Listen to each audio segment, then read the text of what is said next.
warahmatullahi wabarakatuh. Izin memperkenalkan diri, nama Siti Fadia Rahmawati dengan NPM 2121020113, Prodi HTN semester 4, Fakultas Syariah.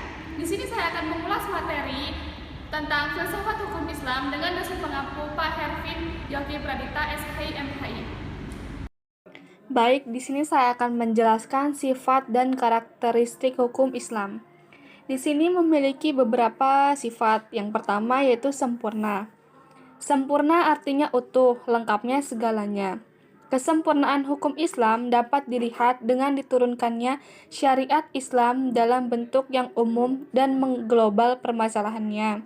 Kecuali hal-hal yang bersifat langgeng, Nas memuat prinsip hukum terperinci, konkret, dan teknis. Syariat Islam juga dapat diterima di semua tempat dan di setiap saat. Juga diharapkan hukum Islam dapat berlaku sepanjang masa. Sifat yang kedua yaitu elastis. Sifat dan karakteristik hukum Islam yang kedua yaitu elastis, atau yang biasa disebut mudah diubah bentuknya dan mudah kembali ke bentuk asal, lentur, dan luas. Keelastisan mencakup di segala bidang kehidupan manusia, baik jasmani maupun rohani, baik mengenai hubungan manusia dengan Tuhannya maupun hubungan interaksi sesama manusia. Hukum Islam memperhatikan segala aspek kehidupan manusia, baik di bidang muamalah, ibadah, jinayah, syiasah, dan bidang-bidang lainnya. Namun segala aturan yang diatur oleh hukum Islam itu tidak berarti pula menjadikan hukum Islam memiliki dogma yang kaku atau beku. Sifat yang ketiga yaitu universal, berarti umum, berlaku untuk semua orang atau untuk seluruh dunia. Bersifatnya seluruh dunia. Ini berarti hukum Islam itu tidak dibatasi oleh lautan maupun batasan suatu negara. Bukti yang menunjukkan bahwa hukum Islam itu mempunyai sifat universal atau tidak harus dikembalikan kepada Al-Quran. Universal hukum Islam ini dinyatakan oleh Al-Quran sendiri, yang berbunyi, "Dan tidaklah kami mengutus kamu, melainkan untuk rahmat bagi semesta alam." Quran Surat Al-Anbiya ayat 107. Ayat di atas menyatakan bahwa syariat yang dibawa oleh Nabi Muhammad bukanlah dikhususkan untuk orang Arab saja, namun berlaku bagi seluruh umat manusia yang ada di seluruh dunia. Yang keempat adalah sistem dinamis. Dinamis dalam KBBI dijelaskan makna dari kata dinamis adalah penuh semangat dan tenaga, sehingga cepat bergerak dan mudah menyesuaikan diri dalam keadaan dan sebagainya. Kedinamisan hukum Islam terletak pada dasar-dasar yang menjadi dasar dan tiang pokok bagi hukum.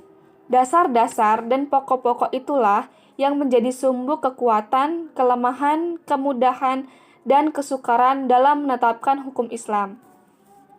Manusia tidak akan bergerak untuk mengikuti perintah jika perintah itu tidak dapat menawan hatinya atau mempunyai daya dinamika.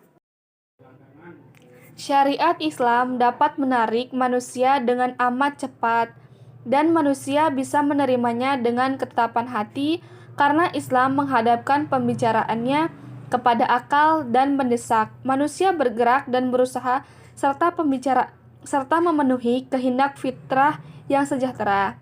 Sebagaimana hukum Islam menuju kepada toleransi, persamaan, kemerdekaan, menyuruh untuk bertaubat, ma'ruf, dan mencegah munkar.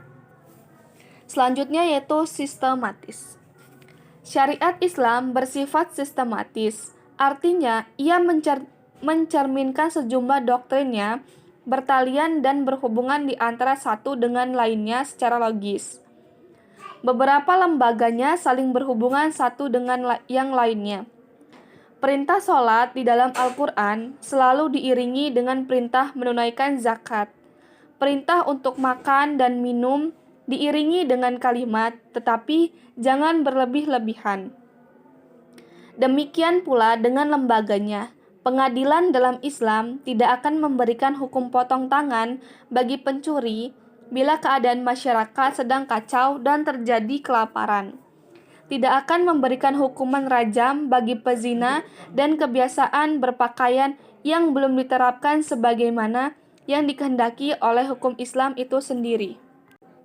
Selanjutnya, hukum Islam bersifat ta'abudi dan ta'akuli.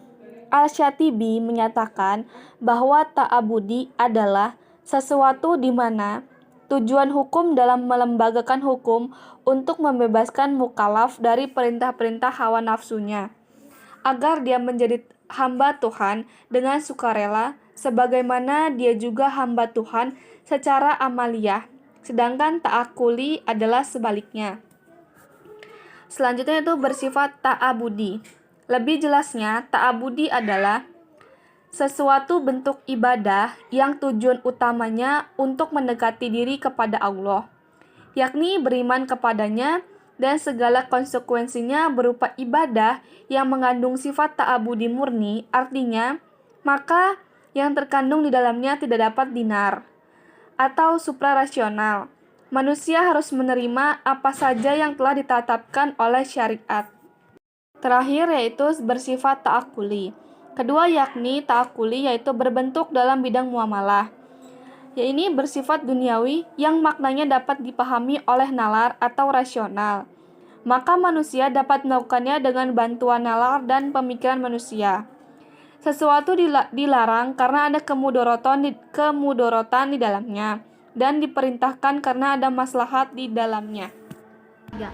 Sekian presentasi dari saya. Apabila ada salah atau kata-kata yang kurang tepat, mohon dikoreksi. Saya akhiri. Wassalamualaikum warahmatullahi wabarakatuh.